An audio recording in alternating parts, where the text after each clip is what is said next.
আসসালামু আলাইকুম।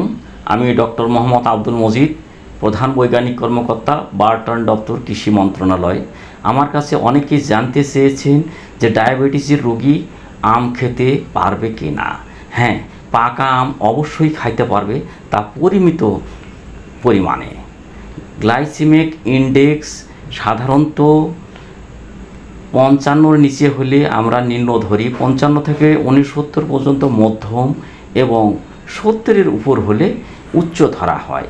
কিন্তু আম জাত ভেদে সচরাচর 51 থেকে 60-এর মধ্যে, অর্থাৎ নিম্ন থেকে মাঝারি।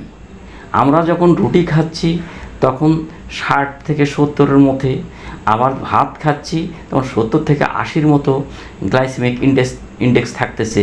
আম কিন্তু সেরকম না, তার চেয়ে অনেক অনেক নিচে। তাহলে আম কি খুব দ্রুত রক্তে শর্করা বাড়ায়?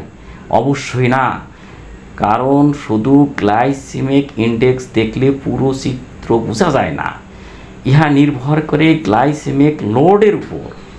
অর্থাৎ 100 গ্রাম পাকা আমে শর্করা থাকে 15 গ্রাম, এর মধ্যে আঁশ থাকে 1.5 থেকে 2 গ্রাম।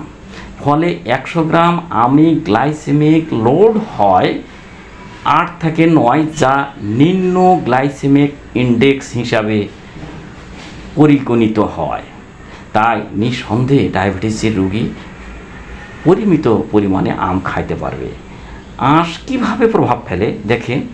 আমের ফাইবার পাকস্থলী থেকে খাবার বের করা হওয়ায় ধীরে ধীরে কাজ করে, আবার শর্করা শোষণ ধীরে ধীরে ঘটায়, রক্তের গ্লুকোজ হঠাৎ বৃদ্ধি হতে বাধা দেয়, তৃপ্তি কিছুটা বাড়ায়। ফলে আমের প্রাকৃতিক চিনি থাকলেও এটি কোনোভাবে সাদা চিনি, গুড় বা অন্য কোনো কিছুর মতো ক্ষতিকর নয়। বাস্তবে